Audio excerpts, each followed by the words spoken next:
على حبيبك خير الخلق كلهم محمد سيد الكونين والثقلين والفريقين من عرب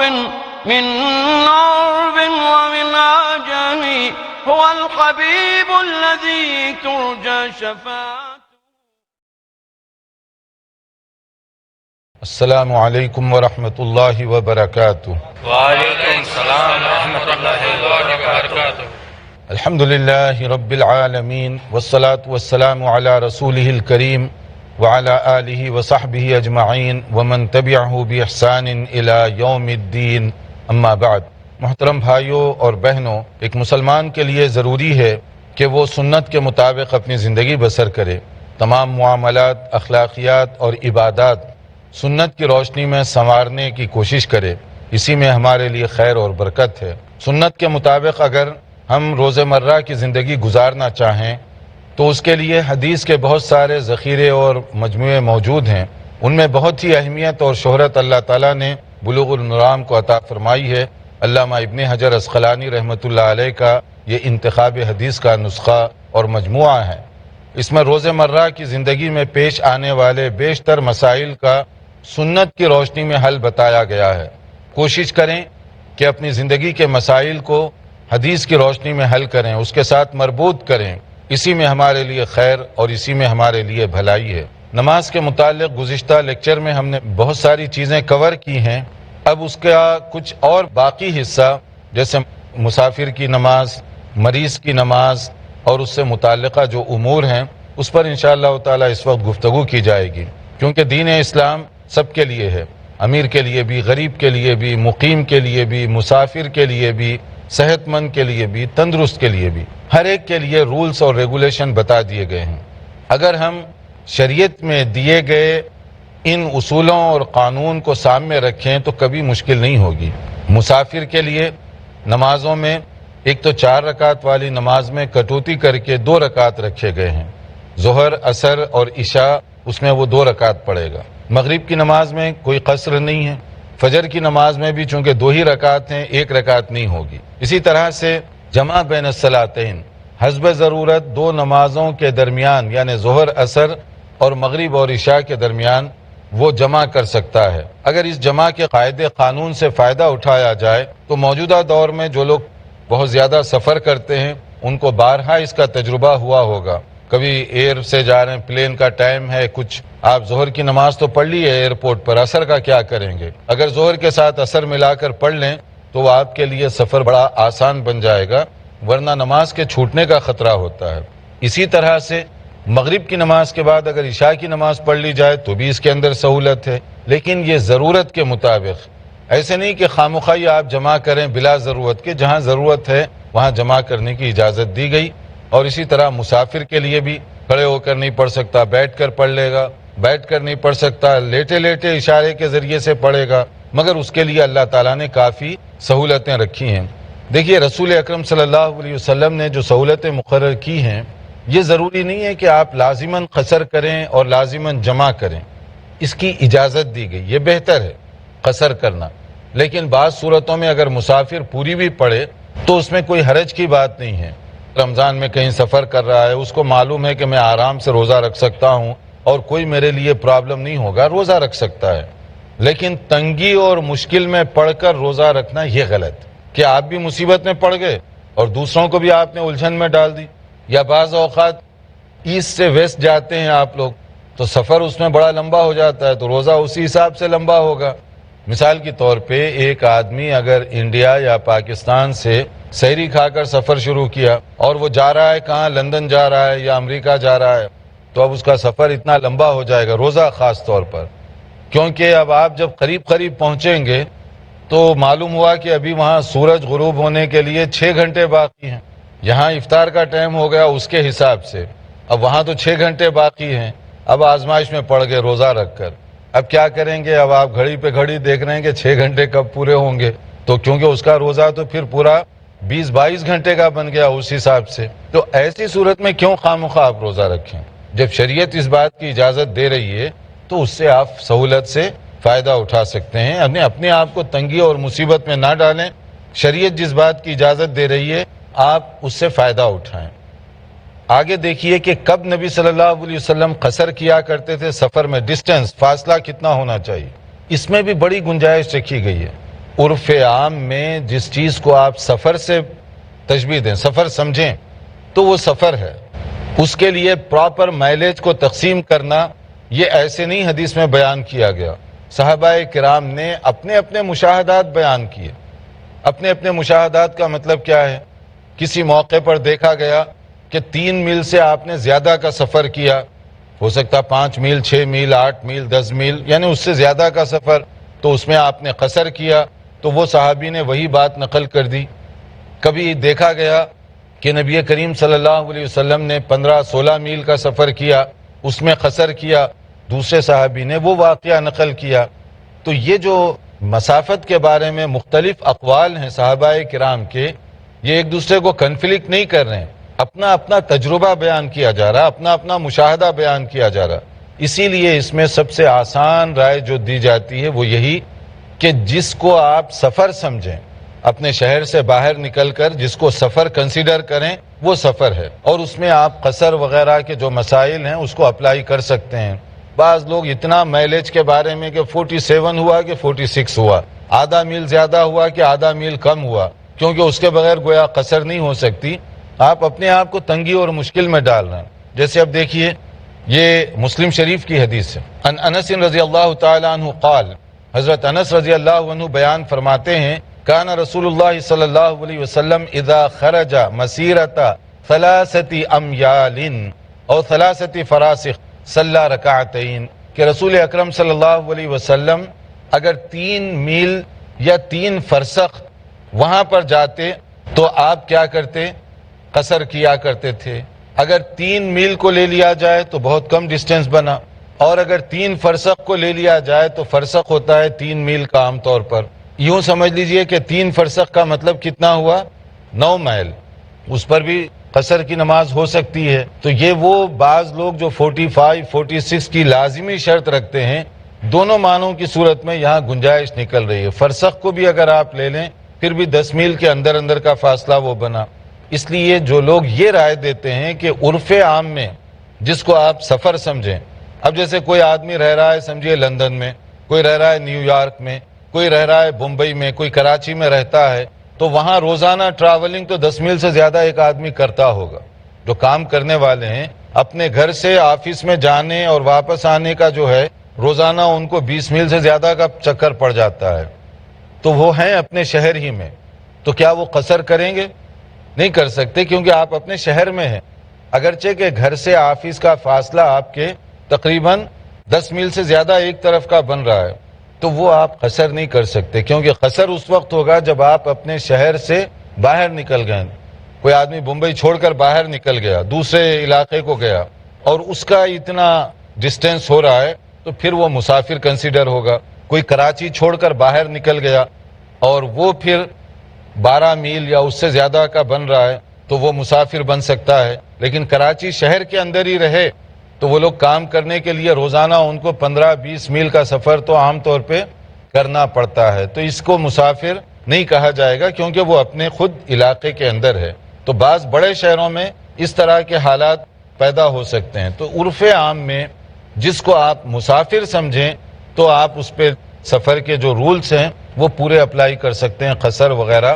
اس کی شرعی لحاظ سے آپ کو اجازت دی گئی ہے. اب آپ دیکھیے اس کے بعد کہ مزید نبی کریم صلی اللہ علیہ وسلم کے ساتھ ایک اور تجربہ بتایا گیا صحابہ کرام کا. خرجنا مع رسول اللہ صلی اللہ علیہ وسلم من المدینۃ الی مکہ. نبی کریم صلی اللہ علیہ وسلم نے جب سفر فرمایا مدینہ منورہ سے مکہ مکرمہ، یہ تو لمبا ڈسٹینس ہے، تو اس میں کیا ہوا؟ فکان یصلی رکعتین، تو آپ 2 رکعت ہی پڑھتے رہے. کب تک؟ حتی رجعنا الی المدینہ، یہاں تک کہ آپ واپس مدینہ پہنچ گئے. صحیح بخاری کے یہ الفاظ ہیں. یعنی مدینہ منورہ سے روانہ ہوئے، سفر میں پورے کا پورا آپ مسافر تھے، پھر مکہ مکرمہ سے واپس آنے تک آپ مسافر ہی تھے، مدینہ پہنچنے تک آپ مسافر تھے. تو اس کے لیے سفر جتنے بھی دن، مثلا آپ یہ نہیں کہہ سکتے کہ وہ 1 مہینے سے آپ سفر کر رہے ہیں، لہٰذا اب قصر ختم ہو گئی۔ اگر مسافر ہیں، آپ ٹریولنگ کنڈیشن میں ہیں، ٹریول کر رہے ہیں، آپ کا سفر لمبا ہو رہا ہے، تو آپ جو ہے مسافر سمجھے جائیں گے، چاہے اس کے اندر سفر کی حالت میں راستہ طے کرتے کرتے ہفتہ لگ گیا، 10 دن لگ گئے، مہینہ لگ گیا، تو بھی آپ سفر ہی کر رہے ہیں نا، اپنے علاقے میں نہیں پہنچے آپ، یا کسی ایسی جگہ نہیں پہنچے جہاں جا کر آپ مستقل یا ایک لمبی مدت کے لیے قیام کرنا چاہتے ہیں، تو اس لیے وہاں پر مسافر کے جو رول ہیں وہ آپ کے اوپر بھی اپلائی ہوں گے۔ اب کب تک آپ کریں گے، کتنے دن ہے اس کا، اس میں عام طور پہ 2 باتیں بتائی گئیں۔ ایک یہ ہے کہ اگر پہلے سے آپ کو معلوم ہے، ٹائم ٹیبل طے ہے سفر کا، میں جا رہا ہوں یہاں سے کوئی بھی شہر کو، اور آپ پہلے سے طے کر لیتے ہیں کہ مجھے وہاں جا کر 10 دن رہنا ہے مثلا، تو 10 دن طے ہو گئے نا، تو پھر کیا کریں گے آپ، اگر ایک فگر ہے جو بتایا گیا 4 دن، اگر پہلے سے طے ہے کہ 4 دن سے زیادہ مجھے وہاں رکنا ہے تو آپ مسافر نہیں بلکہ وہاں مقیم سمجھے جائیں گے۔ اور اگر انسرٹنٹی ہے، غیر یقینی صورتحال ہے، ریزرویشن نہیں مل رہا ہے، جب ریزرویشن ملے گا میں نکل جاؤں گا، تو اس طرح سے آپ 2 مہینے بھی رہیں گے آج کل میں، تو مسافر سمجھے جائیں گے، کیونکہ غیر یقینی صورتحال ہے۔ تو دونوں میں فرق ہے، پہلے سے طے ہے تو اس کا رول الگ ہے، اور اگر پہلے سے طے نہ ہو تو اس کا رول الگ ہے۔ مزید معلومات کے لیے دیکھتے رہیے ہمارا پروگرام، ایک مختصر وقفے کے بعد انشاءاللہ حاضر ہوتے ہیں۔ محمد سید الکونین والثقلین۔ ناظرین، وقفے سے پہلے ہم بتا رہے تھے کہ اسلام میں مسافر اور بیمار کے لیے بڑی رعایت رکھی گئی ہے تاکہ وہ آسانی کے ساتھ دین پر عمل کر سکیں، انہیں دشواری نہ پیش آئے۔ تو ان میں سے ایک قصر ہے نماز، اور اسی طرح سے جمع کا مسئلہ ہے۔ مسافر قصر بھی کر سکتا ہے اور حسب ضرورت جمع بھی کر سکتا ہے ظہر، عصر اور مغرب اور عشاء کے درمیان، تاکہ اس کے لیے آسانی اور سہولت ہو۔ اور مسافر کب سے شروع ہوگا؟ 9 میل سے بھی مسافر شروع ہو جائے گا، یعنی اپنے شہر کو چھوڑ کر اگر وہ کسی دوسرے علاقے میں پہنچتا ہے جو 9 میل ہے، وہاں سے لے کر بعض علماء نے 45 میل، بعض نے 48 میل، بعض نے 50 میل، 52 میل، اس طرح کی مسافت بتائی ہے۔ اور آج کل اگر زیادہ سے زیادہ کو بھی لے لیا جائے 50 میل، پھر بھی بہت معمولی سی ہے، اور اس میں آپ بڑے آرام اور اطمینان کے ساتھ سفر کے جو رولز ہیں وہ اپنے اوپر اپلائی کر سکتے ہیں۔ اسی طرح سے اگر کہیں پر آپ کا پہلے سے پروگرام ہے کہ 4 دن سے زیادہ رہنا ہے تو آپ اپنے آپ کو مقیم سمجھیں، لیکن اگر آپ رننگ حالت میں ہیں، یعنی آپ یہاں گئے 2 دن رہے، پھر آگے چلے گئے، وہاں 3 دن رہے، پھر آگے چلے گئے 5 دن رہے، وہ سفر سمجھا جائے گا، الگ الگ آپ بدل رہے ہیں جگہوں کو۔ لیکن اگر کہیں پر ایسے ہوتا ہے کہ آپ جو ہے غیر یقینی صورتحال ہے کہ اب معلوم نہیں ہے کہ کل جانا ہے یا پرسوں جانا ہے، ٹکٹ کی کوشش کر رہے ہیں، مل نہیں رہا، ریزرویشن نہیں مل رہا ہے، تو ایسی صورت میں زیادہ عرصہ بھی گزر جائے تو آپ اپنے آپ کو مسافر کنسیڈر کر سکتے ہیں۔ نبی کریم صلی اللہ علیہ وسلم ایک موقع پر مکہ مکرمہ جب خاص طور پہ فتح مکہ ہوا، طویل عرصے کے لیے رکے وہاں پر، آپ 17 دن یا 19 دن کا فگر بتایا گیا، اگر آنے جانے کے دن کو چھوڑ بھی دیا جائے تو اس میں آپ قصر کرتے رہے۔ تو اب مسئلہ یہ ہے کہ اس طویل عرصے میں آپ قصر کیوں کیے؟ 4 دن کے بعد اگر پہلے سے معلوم ہے، پوری کیوں نہیں کیے؟ اسی سے بعض علماء نے یہ نتیجہ نکالا ہے کہ سفر 17 دن بھی اگر آپ ایک جگہ رہیں گے تو یہ قصر کر سکتے ہیں، کیونکہ یہ اسی حالت میں کنسیڈر کیا جائے گا۔ لیکن دوسرے علماء نے اس کا یہ جواب دیا ہے، چونکہ فتح مکہ کے بعد آپ کی سچویشن نارمل مقیم کی نہیں تھی، بلکہ وہاں جہاد کے مسائل درپیش تھے، اور آپ کے مختلف صحابہ مختلف دستے مختلف علاقوں میں بھیجے گئے تھے، کوئی ادھر بھیجا گیا، کوئی ادھر بھیجا گیا، کوئی ادھر بھیجا گیا، یعنی ایک موومنٹ تھی اور اس میں جہاد کی کیفیت تھی۔ تو اس لیے غالباً ہو سکتا ہے آپ نے اس میں قصر کیا ہو طویل مدت کے لیے، کیونکہ وہی جو غیر یقینی صورتحال ہے، جیسے جہاد وغیرہ میں ہوتا ہے کہ آج مارچ کرنا پڑے، کل مارچ کرنا پڑے، کل آگے بڑھنا پڑے، شاید یہ سبب رہا ہوگا، اللہ عالم۔ لیکن دونوں کے اپنی جگہ دلائل ہیں کہ چاہے 17 دن کے لیے سفر کنسیڈر کریں، چاہے 4 دن کے لیے، لیکن اس سلسلے میں اگر 4 دن کو ہم لے لیں تو وہ زیادہ احتیاطی بات ہوگی، اور زیادہ تر جو علماء کرام ہیں وہ لوگ اسی رائے کے قائل ہیں تاکہ اپنے آپ کو رسک میں نہ ڈالیں۔ عن ابن عباس رضی اللہ تعالی عنہما قال اقام النبی صلی اللہ علیہ وسلم 19 یومن یقصر، کہ نبی کریم صلی اللہ علیہ وسلم 19 دن تک مکہ مکرمہ میں رہے اور اس میں آپ قصر ہی کرتے رہے۔ اب یہ 19 کا جو فگر ہے وہی جیسے میں نے بتایا کہ نبی صلی اللہ علیہ وسلم فتح مکہ کے بعد طویل عرصے کے لیے رہے، حجۃ الوداع کے موقع پر آپ زیادہ عرصہ وہاں نہیں رہے، اسی طرح سے عمرہ کرنے کے لیے جب آپ تشریف لے گئے تو اس وقت بھی زیادہ عرصے کے لیے وہاں پر آپ نہیں رہے۔ اور اسی طرح ایک اور بتایا گیا اقامہ بتبوک 20 یوما یقصر الصلاۃ، کہ نبی کریم صلی اللہ علیہ وسلم تبوک کے لیے جب تشریف لے گئے تو وہاں بھی ذرا طویل عرصہ آپ کا رہنا پڑا، 20 دن، تو اس میں بھی آپ قصر کرتے رہے۔ لیکن یہ جو سچویشن ہے یہ عام سچویشن اور حالات سے بدلی ہوئی ہے، اور بعض اوقات سفر میں آپ جمع تقدیم بھی کر سکتے ہیں، جمع تاخیر بھی۔ تقدیم کا مطلب ہے کہ ظہر کے وقت میں عصر پڑھ لینا، مان لیجئے آپ روانہ ہو رہے ہیں، اب 2 بج رہے ہیں، عصر کا ٹائم 4 بجے شروع ہو رہا ہے، تو آپ ظہر پڑھ کر عصر بھی پڑھ سکتے ہیں فوری۔ اور اسی طرح سے کبھی آپ تاخیر بھی کر سکتے ہیں کہ آپ ظہر کو تھوڑا سا ڈیلے کر لیں، جب عصر کا شروع کا وقت ہونے والا ہو اس وقت آپ پہلے ظہر پڑھ لیں پھر عصر پڑھیں۔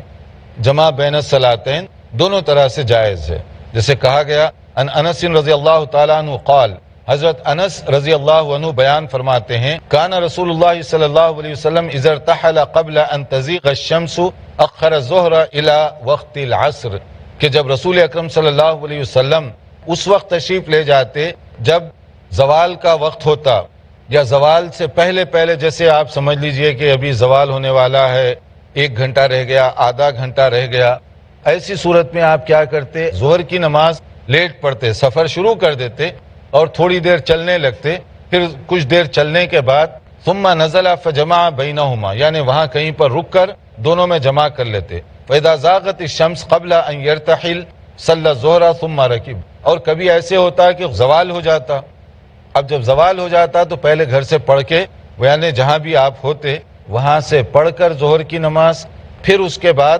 آپ سواری پر روانہ ہوتے۔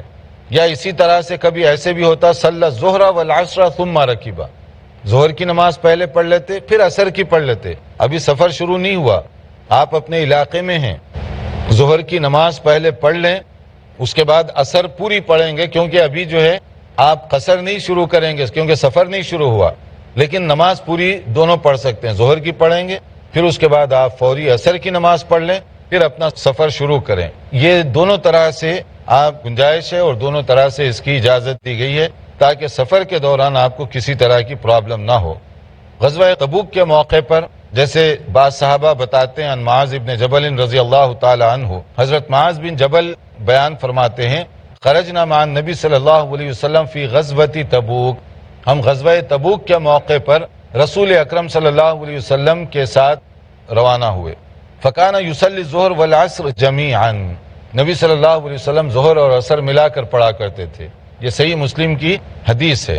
تو جمع کے مسئلے میں اتنی واضح، کلیئر اور نصوص ہونے کے باوجود اگر کوئی اعتراض کرے تو اس کا اعتراض کسی صورت میں بھی درست نہیں ہوگا، یہ شریعت کی طرف سے دی گئی اجازت ہے، اور نبی کریم صلی اللہ علیہ وسلم سے بڑھ کر نہ کوئی متقی ہو سکتا ہے، نہ صحابہ کرام سے بڑھ کر کسی کو عمل کا جذبہ ہو سکتا ہے۔ نبی صلی اللہ علیہ وسلم نے جو طریقہ بتایا وہی ہمارے لیے بہتر ہے۔ یہ ہے سفر کے متعلق عام طور پر نبی صلی اللہ علیہ وسلم جن چیزوں پر عمل کیا کرتے تھے۔ اب اس کے بعد ہے بعض مسائل جو مریض کے بارے میں ہیں، کہ بعض صورتوں میں مریض کے لیے بھی کافی گنجائش رکھی گئی، لیکن اس سے پہلے ہم یہاں رکیں گے، اگر سفر کے بارے میں کوئی سوال وغیرہ ہو تو آپ پوچھ سکیں گے انشاءاللہ۔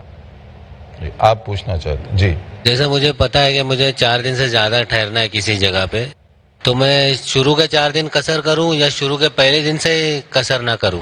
ہاں، یہ سوال عام طور پہ لوگوں کے لیے ہوتا ہے اشکال، کہ اگر پہلے سے معلوم ہے مجھے 8 دن ٹھہرنا ہے تو 4 دن میں قصر کروں، 4 دن پورے یا نہیں، ایسا نہیں ہے۔ پہلے سے آپ کو معلوم ہے تو پہلے دن سے پورا پڑھیں گے، پورا پڑھے؟ اچھا جی، پہلے ہی دن سے۔ اور حج اور عمرہ میں قصر کیا جاتا ہے؟ حج اور عمرہ میں؟ ہاں، حج اور عمرہ کے اندر اگر آپ سفر جاری رکھ رہے ہیں تو مسافر کے جو رولز ہیں وہی اپلائی ہوں گے آپ کے اوپر۔ اچھا، لیکن اگر آپ جیسے مکہ مکرمہ جا کر وہاں پڑاؤ ڈال دیے، وہاں رہنا چاہتے ہیں، کوئی حاجی 2 ہفتے رہ رہا ہے، کوئی 3 ہفتے، جیسا اپنا ٹائم ٹیبل ہے، تو آپ پوری نماز پڑھیں گے۔ جی آپ کچھ پوچھنا چاہتے ہیں؟ شیخ اگر ہم کسی چھوٹے سفر پہ ہوں یا پھر کسی اور دوسرے علاقے میں جاتے ہیں اور وہاں پر نماز کا وقت ہو گیا ہے لیکن اس مسجد میں نماز 1 گھنٹہ دیری سے ہونے والی ہے تو کیا ہم اذان دے کر نماز پڑھیں گے یا پھر ہم بغیر اذان کے بھی نماز ادا کر سکتے ہیں؟ ہاں اگر آپ کسی مسجد میں گئے اور وہاں نماز دیر سے ٹائم ٹیبل کے مطابق نماز کا وقت شروع ہو چکا ہے، مسجد میں اگر ہیں تو اس میں بہتر اور مناسب یہ ہے کہ آپ خود نماز پڑھیں، اذان نہ دیں، اس لیے کہ آپ مسجد میں اذان دیں گے تو اس کی وجہ سے لوگوں میں خواہ مخواہ ایک تشویش ہوگی اور ایک فتنہ ہوگا، کچھ لوگ آئیں گے کچھ روکیں گے، یہ مناسب نہیں ہے۔ اگر آپ کوئی ایسی جگہ پر ہیں جہاں اذان نہیں ہوتی تو پھر آپ اذان دے کر اس میں نماز پڑھ لیں، وہ زیادہ بہتر ہے۔ جیسے آپ پارک میں گئے، کنٹری سائڈ پر گئے اور وہاں پر نماز وغیرہ نہیں ہوتی، اذان نہیں ہوتی، جب ٹائم ہو گیا آپ پہلے اذان دے کر نماز پڑھیں، وہ صحیح طریقہ ہوگا۔ مسجد میں ان کو جو ٹائم ٹیبل ہے اس کے مطابق کرنے دیں، آپ اپنی نماز پڑھ کر سفر پر روانہ ہو جائیے۔ جی آپ کچھ شیخ 1 میل کتنے کلومیٹر ہوتا ہے؟ دیکھیے اس بارے میں جو ہے نا بعض لوگوں نے جو ہے اس کو بالکل اپنے فٹ سے بھی ناپا ہے اور اس کو جو ہے بالش سے بھی ناپنے کی بعض لوگوں نے کوشش کی ہے، مگر ہم سمجھتے ہیں کہ اس میں سب سے زیادہ بہتر شکل یہ کہ موجودہ جو کیلکولیٹ کیا گیا ہے نا مختلف علاقوں کو مائلیج وغیرہ، اسی کو کنسیڈر کیا جائے تو ہمارے لیے زیادہ بہتر ہے۔ بعض علماء نے اس پر بحث کی کہ مثلا اتنے بالش ہونا چاہیے یا اتنے میٹر ہونا چاہیے، مختلف لوگوں نے اس میں بحث کی ہے، مگر عمومی طور پر جس کو میل 1 میل ہم سمجھتے ہیں یا 1 کلومیٹر ہم سمجھتے ہیں، جیسے 8 کلومیٹر کے 5 میل بنتے ہیں، اس حساب سے اگر ہم کاؤنٹ کر لیں تو سب سے آسان طریقہ ہے۔ آپ کچھ پوچھنا چاہتے؟ میرا سوال نمازیوں کے بارے میں تھا کہ اکثر نمازیوں میں دیکھو کہ پیر بہت ایسا پھیلا کے کھڑے ہوتے ہیں، اس کا کچھ مقام طے ہے کہ اتنا ہی رہنا ہے؟ ہاں دیکھا گیا کہ بعض مساجد میں بعض لوگ جو ہے پاؤں بہت پھیلا دیتے ہیں، تو یہ طریقہ کیسے ہے؟ دیکھیے نماز میں جو ٹھہرتے ہیں اس کے اندر بہت زیادہ آرام سے ٹھہرنے کی ضرورت ہے، اعتدال سے ٹھہریں آپ تو وہ زیادہ بہتر شکل ہے۔ اعتدال سے ٹھہرنے کا طریقہ کیا ہے؟ اپنا جو شولڈر کا سائز ہے عموماً اسی کے لیول میں پاؤں رکھے جائیں تو اس میں نہ پاؤں پھیلانے کی ضرورت پڑے گی نہ سجدے میں گیپ پیدا ہوگا، ورنہ بعض اوقات بعض لوگ پھیلا دیتے ہیں بہت زیادہ، جب وہ رکوع یا سجدے میں جاتے ہیں تو گیپ بن جاتا ہے وہاں پر، وہ بھی غلط ہے۔ اور بعض لوگ بہت سکڑ کے رکھتے ہیں پاؤں کو، تو وہ بھی غلط طریقہ ہے۔ اس میں اعتدال کا طریقہ یہ کہ اپنے شولڈر کے سائز کے مطابق، کندھے کے سائز کے مطابق اگر کر لیا جائے تو نہ رکوع میں پرابلم پیش آئے گا نہ سجدے میں پیش آئے گا، ہر اعتبار سے یعنی ہر وقت آپ کی جگہ بھری رہے گی اور آپ کو زیادہ تشویش بھی نہیں ہوگی۔ صحیح طریقہ اسی اینگل پہ رکھیں آپ انشاءاللہ تعالی۔ سفر کی نماز کے بارے میں جو یہ چیپٹر تھا اس میں یہ سفر کی جو سہولتیں وہ بیان کی گئیں۔ اب اس کے بعد جو بیمار ہے تو اس کے لیے سہولتیں رکھی گئی ہیں، ان سہولتوں کا ہم آئندہ لیکچر میں تذکرہ کریں گے۔ والسلام علیکم ورحمۃ اللہ وبرکاتہ۔ مولاي صل وسلم دائما أبدا على حبيبك خير الخلق كلهم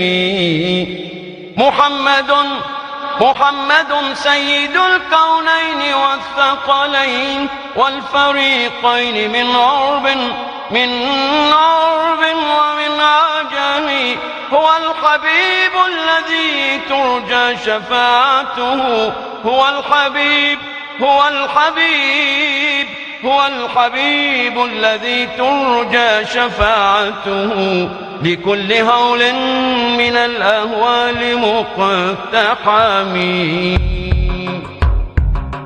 مولاي صل وسلم